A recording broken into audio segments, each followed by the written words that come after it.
carinhoso é Mundão. O Mundão do Arruda, eles dizem. Eu sei que para essa gente toda, sou um mundo à parte mesmo. Ano que vem já faço cinquentinha. É muita história. Histórias que carregam as tintas dessas três cores: preto, branco e encarnado. Como a saga de um time que até hoje mexe comigo. O ano é 1999. Aquela temporada ainda tá guardada aqui, dentro de mim e bem viva. Batata fez o resto, fez um golaço. Foi algo divino, sobrenatural. O sonho está realizado. Aqui, ó. Aquele ano começou diferente. Muita gente comprou a ideia do novo presidente e veio aqui se associar. Quando a minha torcida tá assim, bem, aí vocês já sabem o que acontece, né? O Santa Cruz estava num processo de ebulição por conta do presidente Jonas Alvarenga, que levou um clima de confiabilidade e também de contratações pontuais, coisas que fizeram com que a torcida acreditasse realmente naquilo. E a torcida que na realidade tem um clube como um caso de amor verdadeiro, eu me enquadro nisso aí, né?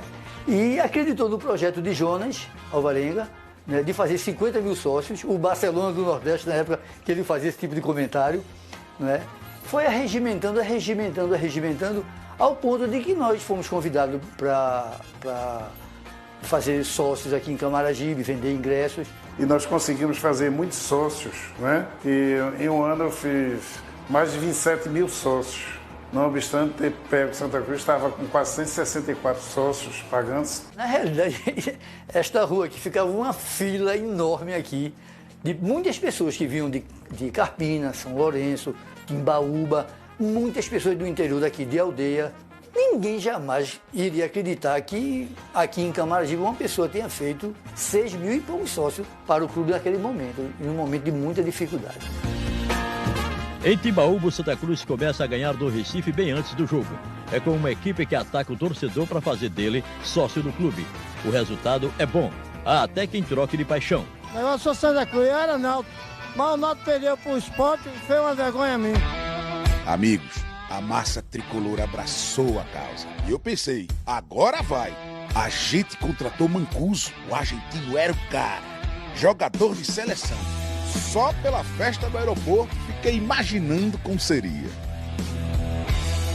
Quando anunciei a contratação pelas rádios, televisão, houve um alvoroço no estado. A torcida acompanhou até o Arruda, foi uma coisa linda, uma coisa empolgante. Então eu entendi naquele momento que havia acertado na busca, né? Além de Mancuso, veio outro argentino, Almandóis, zagueirão. Chegou também o atacante Paulinho McLaren. Lembram dele? O artilheiro do Brasileirão. Ainda tinha Marcelo Martelotti de goleiro, Camanducaia, aquele atacante que fez sucesso no Santos. Luiz Carlos, que tinha sido nosso herói em 95. Mas em campo as coisas deram errado. E o clima esquentou bem aqui, debaixo do meu nariz.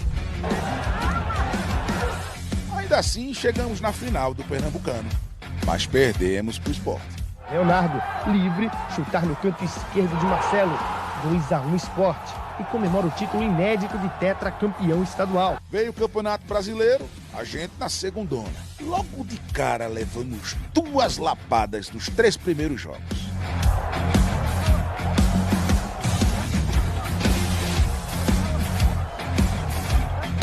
Nosso técnico Otacílio Gonçalves entregou o carro. Chegou Arthurzinho e nada. A pressão só aumentou.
indignado. A derrota por 3-0 para Tunaluso em Belém foi a gota d'água. Irritado com a apatia do time, o técnico interino Nereu Pinheiro resolveu entregar o cargo. Jogador com má vontade, é isso? Eu vou te dizer, eu vou ficar calado. Nereu, com toda a sensibilidade dele, com todo o conhecimento, né, em relação ao clube, né? E ele sabia, né, que a gente estava com problema dentro do nosso elenco, né? Haviam jogadores que não estavam remando para o mesmo lado. Parecia que o grupo parecia um grupo rachado. Foi quando, no aeroporto, nós estávamos conversando, na hora que nós íamos já cada um para a sua casa, eu chamei ele e disse, não entregue não. Você pense o que é que você poderia fazer. Ele disse, Chaves, eu para continuar, essa direção teria que tirar vários jogadores. Veja que coisa interessante, vários. Mas Nereu também era macaco velho. Ele sabia o que estava fazendo e estava prestes a iniciar uma revolução naquele time. Chamei ele para jantarmos e fiz a seguinte proposta para Nereu. Se eu afastar esses 11, você continua técnico de Santa Cruz? No arrudo dia de despedida, o volante Mancuso veio acertar as contas e se despedir dos companheiros de clube. A partida é sempre triste. Sempre que você vai embora, nunca é com felicidade, não? E mais quando você deixa muitos amigos. Quem observa tudo é o técnico Nereu Pinheiro. Ele volta ao comando do time em definitivo e não quer saber dessa história de ser um técnico tapa-buraco. Não, agora não. Você acha que havia má vontade por parte dos jogadores em colaborar com você? Naquele Existia, grupo? não era nem com o Nereu, eu acho que era eles próprios, né? E com isso prejudicava o Santa Cruz.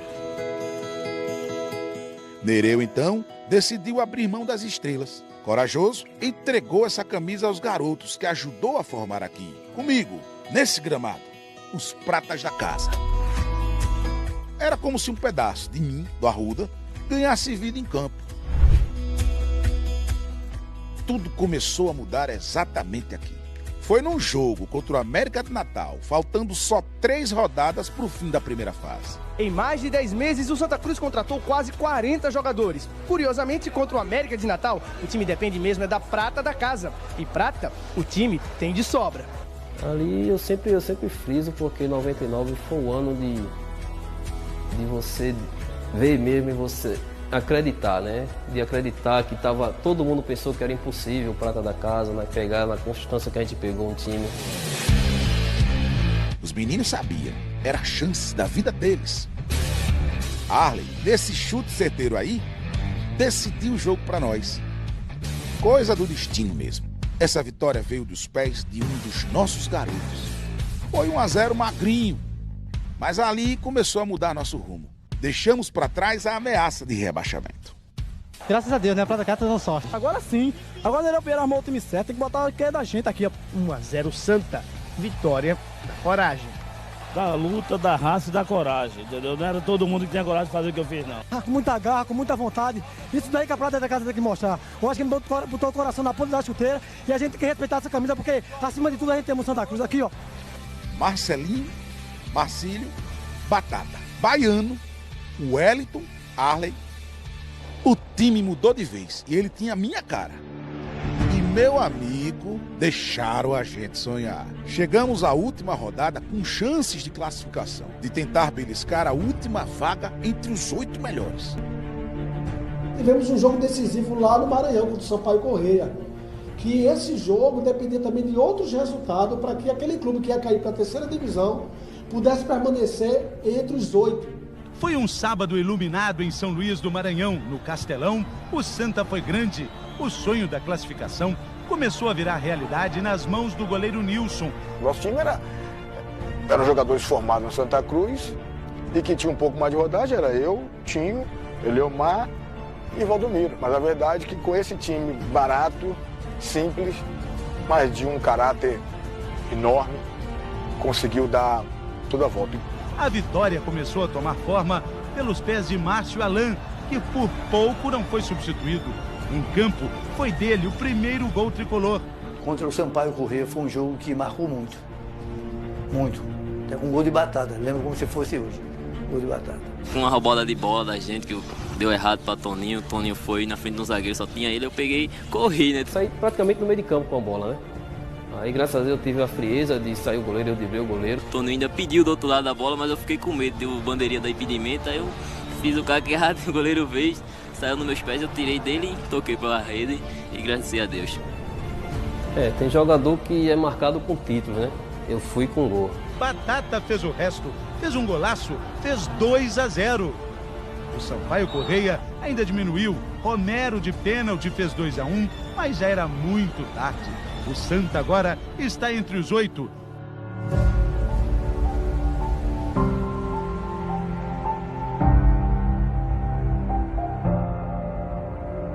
Esses caras arrancaram uma classificação heróica quando muita gente já tinha jogado a toalha.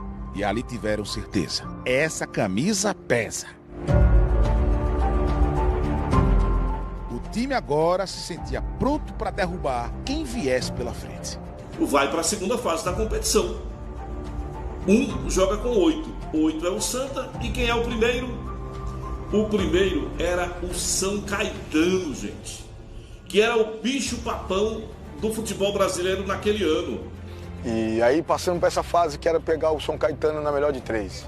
E quando isso aconteceu, quando a gente chegou aqui, nós nos reunimos, eu digo, gente, não dá para ter outro pensamento que não seja subir divisão. É carnaval, pelo menos para a torcida do Santa Cruz. De ônibus, de carro, a pé, todos os caminhos levam ao Arruda.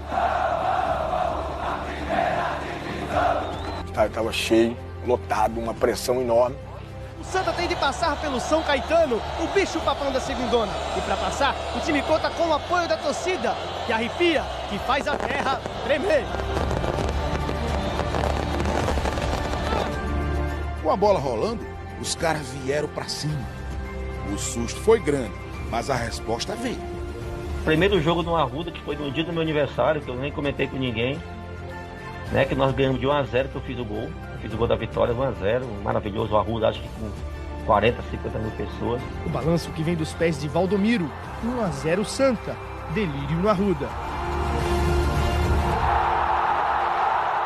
Vibração, abraços, uma vitória. Vitórias macho, vitória de raça, de garra. Valeu, moção! Enfim, ali nós inflamamos mais ainda a torcida com aquela vitória.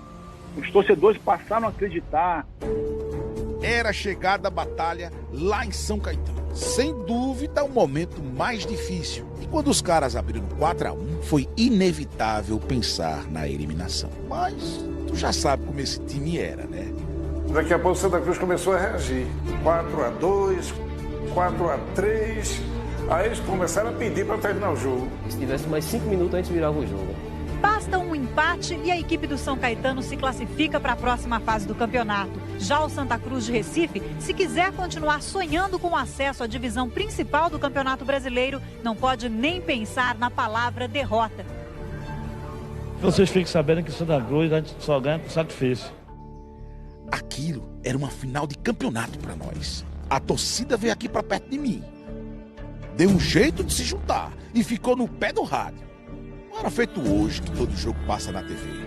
Pense no sofrimento e sem poder ver nada. No terceiro jogo, antes de nós entrarmos no campo, eu reuni o time e falei, gente, se a gente não sofrer gol no primeiro tempo, a gente sai daqui classificado. Por que eu disse isso? Porque o nosso time fisicamente era quase inesgotável. Arley cobra a falta. No rebote, o lateral Wellington domina a bola e chuta no canto direito do goleiro Luciano. O Santa faz um gol e a torcida comemora. Mas depois a comemoração dá lugar à ansiedade, ao sofrimento. Foi algo emocionante, doloroso. Cada ataque do São Caetano, a torcida parece congelada. Mas a cada minuto que passa, festa. Quando o jogo acaba, festa em São Paulo. Festa no Recife. Delírio tricolor. Uma primeira divisão, segura, tricolor. Eu te amo, tricolor, eu te amo, Santa. Nós somos o grande tricolor do Arruda.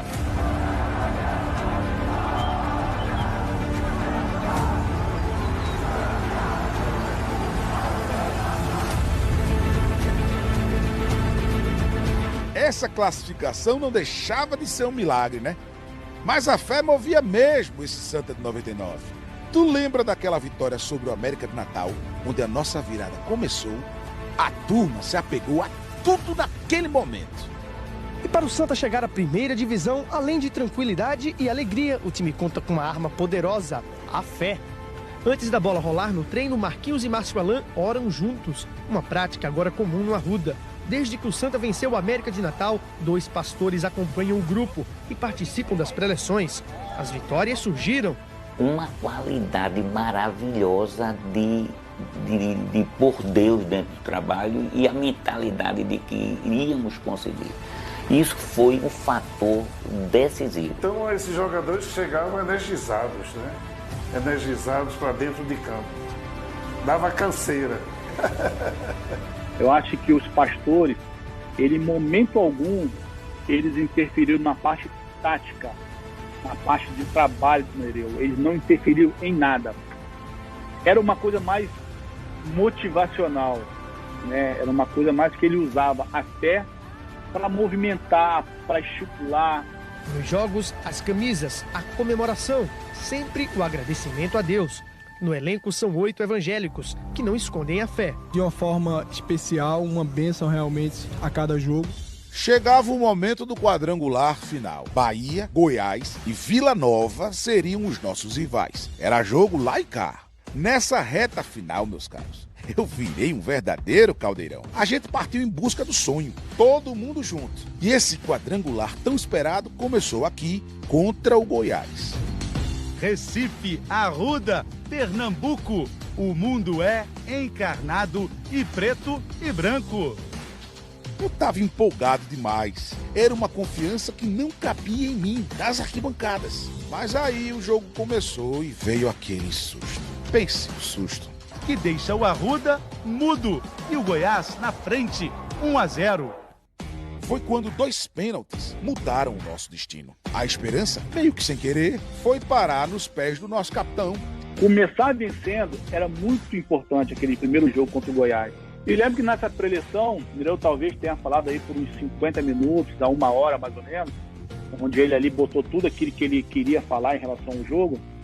E acabou aquela reunião, né, aquela preleção, e ele esqueceu de definir quem iria bater pênalti. E quando todos os jogadores já estavam se levantando para sair do hotel em direção ao ônibus, para ir para o Arruda, o Charles Muniz, que era auxiliar do Nereu na época, ele levantou assim em voz alta e falou assim: Nereu, você esqueceu de definir quem bate pênalti. Porque ninguém treinou e ele acabou esquecendo na preleção, né?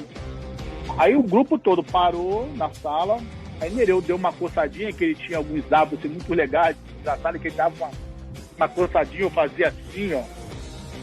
E ele botou a mão assim na boca e falou assim: ó, se é pênalti, quem bate é meu capitão. Aí eu olhei pra ele assim, também até um susto, né? Falei, caramba, não treinei.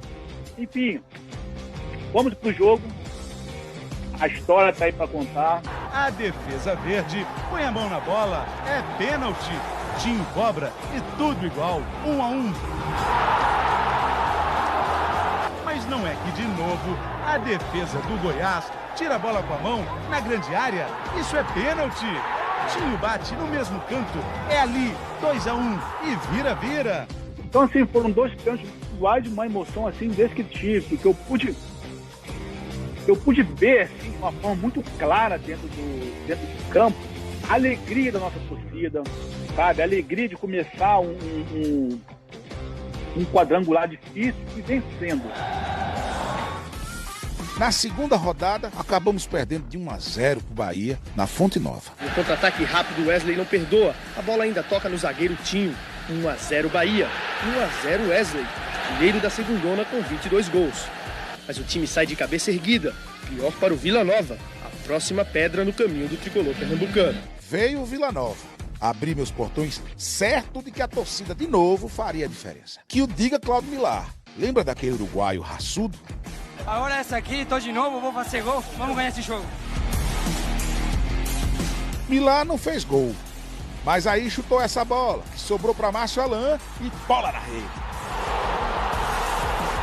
O Vila ainda empatou com Túlio Maravilha, mas aí, meus amigos, teve outro pênalti a nosso favor. E pênalti era com o meu capitão. O gol vinha, mesmo que fosse sofrido. Foi só uma coisa que deu um frio na barriga. Um goleiro com a envergadura muito boa.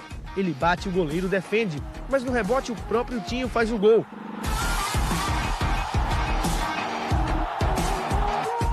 Uma alegria, assim, por ter feito o gol, né? Eu até tirei a camisa e tal, pra comemorar com a torcida. O Júlio acabou me expulsando, enfim.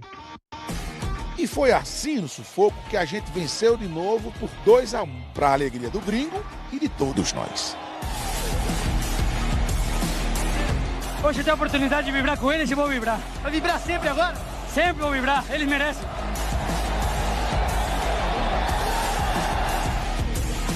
Encerramos a primeira parte do quadrangular em primeiro lugar. Cheio de confiança, meu time partiu pro Serra Dourada, mas acabou perdendo pro Vila Nova com outro gol de Túlio Maravilha. Danado fazia gol de tudo que era jeito. Só que essa derrota nem nos abalou. A bronca foi outra naquela viagem. Depois de tanto azar, só faltava dar defeito no avião. E dá.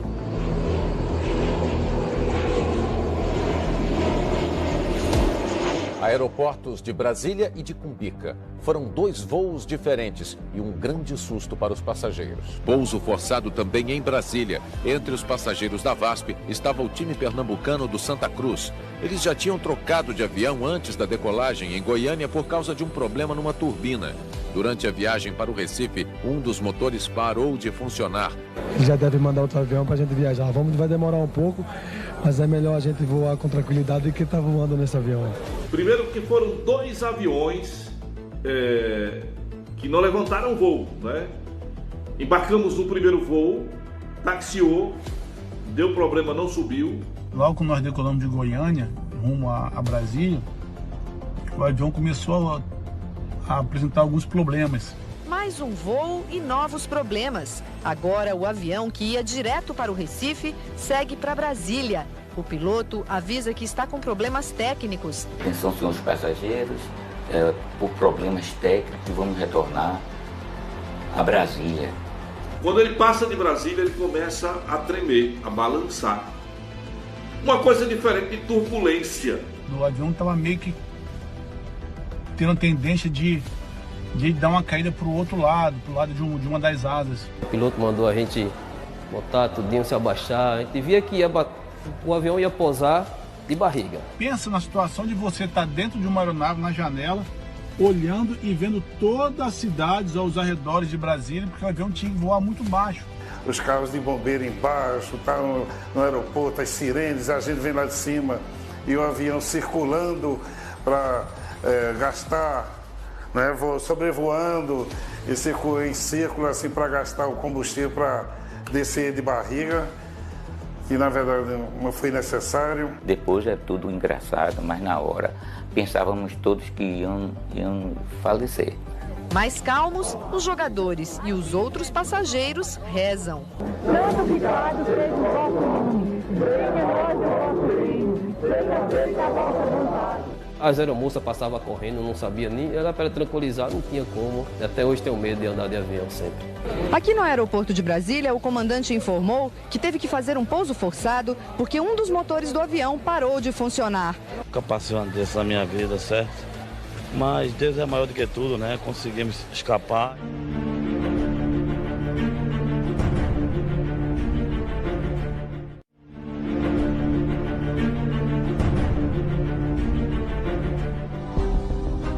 Passado o susto, veio o jogo contra o Bahia.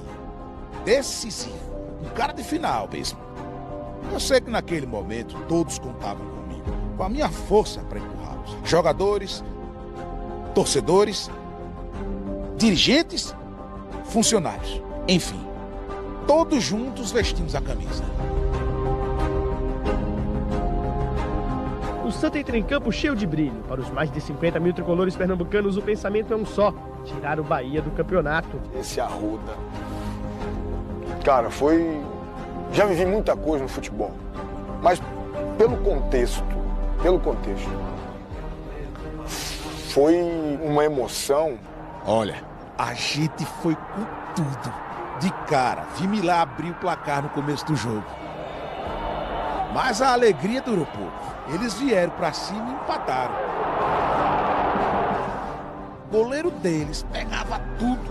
Mas àquela altura, vou te dizer, até a sorte era coral. Falta do meio da rua, o Tinho, né? O nosso zagueiro, o capitão, queria bater. Eu falei, quem vai bater sou eu. Aí eu brinquei até com ele. Falei, ó, se você não fizer o gol, eu te arrebento lá no vestiário. Brincando com ele, né? Para ser o vilão da história, basta um chute de Valdomiro e a falha pra lá de feia. Quando o jogo terminou, eu olhava pra bancada e eu via a bancada fazer assim. O Santa chora, de alegria. Agora o empate diante do Goiás no próximo domingo garante a vaga na primeirona. O sonho já é quase real. Time macho, time aguerrido, time humilde, unido. É difícil perder. Meu sentimento era de dever cumprido. Tenho consciência do meu papel. Aqui, ganhamos os 3 jogos decisivos naquela reta final. Chegamos à última rodada bem na tabela. E a polêmica estava aí, ó. Tu se lembra, né? Nosso rival, o Goiás, já tinha a vaga garantida e com 1 ponto era campeão. A gente também só precisava de um empatezinho para voltar à primeira divisão e acabar com uma espera de 11 anos. E o Vila Nova, arqui-inimigo do Goiás. Então criou-se uma atmosfera de... Se fosse empate era muito bom, né? E fizeram pressão em cima de mim para eu fazer um arrumadinho, né? Nervosismo, conversas ao pé do ouvido e os bastidores estão fervendo.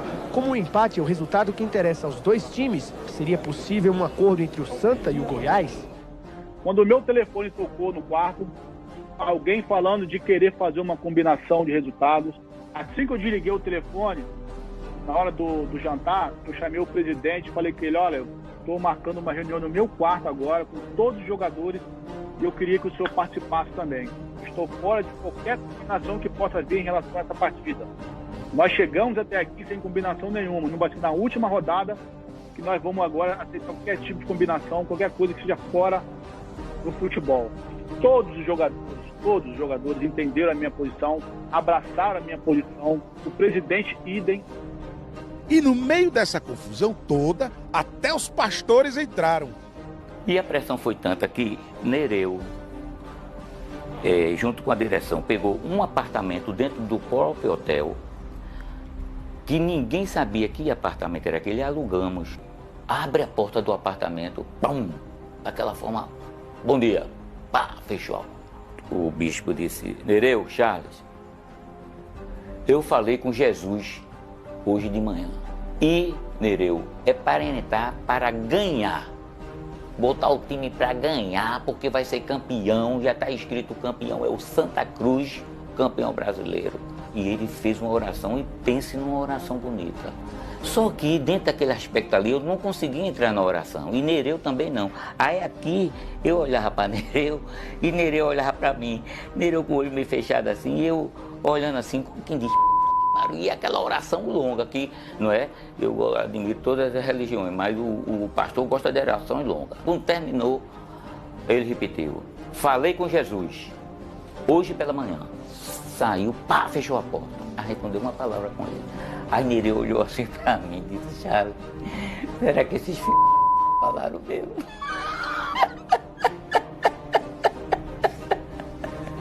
Acredite, eu olhei para Nereu assim, a pureza do meu amigo. Aí ele olhou assim para mim, aí eu disse, Neira, como a gente não escutou a conversa? Vamos pro empate, né? Quem o senhor prefere ao lado do Goiás na primeira divisão, Santa Cruz ou Vila Nova? Santa Cruz. Santa Cruz. É um empatezinho. Ele é campeão, a gente é vice. Com a bola rolando, o jogo foi frio. E a gente percebia que o Goiás não queria atacar a gente. Não tem um cheirinho de armação, não? Não, não tem nada disso. Nós estamos fazendo a nossa parte, nós estamos esperando a reação do Goiás. No segundo tempo, a história não mudou. Lá na Fonte Nova, o Bahia vencia o Vila Nova. A expectativa foi aumentando. E aí, no apito final, veio a explosão.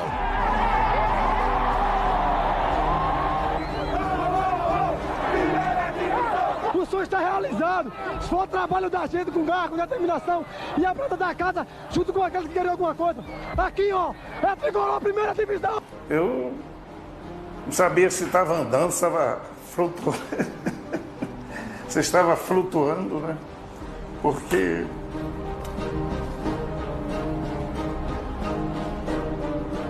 foi muita emoção, né? Depois daquela festa que começou em Goiás, a torcida veio receber o time na porta do aeroporto. Aquele foi um dia de festa do povo, que saiu pelas ruas do Recife e só parou aqui, na porta de casa, festejando sem querer saber do amanhã. O time estava prestes a ir para a terceira, a Série C. Havia ultrapassado todas aquelas dificuldades, batalhas, obstáculos e chegou na primeira divisão. Então, para mim, foi uma coisa inesquecível, né? Inesquecível. Muito tempo depois, meu presidente me confessou uma história que tu aí nem imagina. As medalhas daquela conquista estão guardadas até hoje com ele.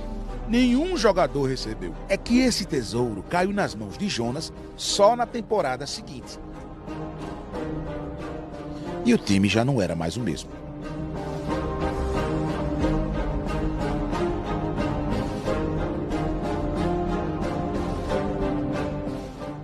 Fiquei com a medalha esperando o momento, né? O momento certo para entregar aos jogadores. Mas eu acho que chegou o momento certo agora, não é? Depois de 20 anos... Ano passado ia rolar um jogo festivo aqui para a entrega dessas medalhas. Só que a pandemia do coronavírus, infelizmente, impediu a reunião daquele time. Mas quando tudo isso passar, eu vou abrir as minhas portas. A medalha de prata vai parar no peito daquele time marcado justamente pelas pratas da casa. Como eu disse lá no início, a história que começou em 1999 não acabou. Está aqui, viva! Foi muito positivo aquele ano pra gente, principalmente a prata da casa, né? E aquilo dali foi algo emocionante, desde o aeroporto até a chegada aqui no Arruda. Eu imagino que aqueles torcedores... Que vão gostar muito de rever aqueles jogadores da época de 99, né? Daquele acesso que foi incrível. Tudo aquilo que a gente tinha organizado para a festa, a gente estava dormindo e sonhando ao mesmo tempo. Depois de tanto tempo, rever dentro do Arruda, onde a gente jogou, onde a gente passou, e a gente rever todos aqueles jogadores que fez parte da história do Santa Cruz e também da história e da vida de cada jogador. Muitas vezes um bom time começa com um bom goleiro ou com um bom atacante. Aqui no Santa Cruz a receita é simples. Um bom time começa com um bom técnico. O holendense Nereu Pinheiro, 49 anos, assumiu o Santa meio sem querer. O orgulho do técnico é trabalhar nas divisões de base, formar jogadores, um número que ele sabe de cor. Na década de 90, eu revelei 108 atletas. E foi com a meninada do Santa que ele levou o time para a classificação. Reconhecimento dos amigos. Se o seu time está sem esquema e ainda não venceu, contrato Nereu. Gratidão dos jogadores. A gente não esquece não que ele fez, não só por mim, mas por meus companheiros também da casa. Hoje eu me sinto, é que eles dizem, um verdadeiro tricolor. Eu sou da torcida mesmo, a verdade é essa. Esposas, filhos, filhas, tem que saber que eu sou do Santa Cruz mesmo.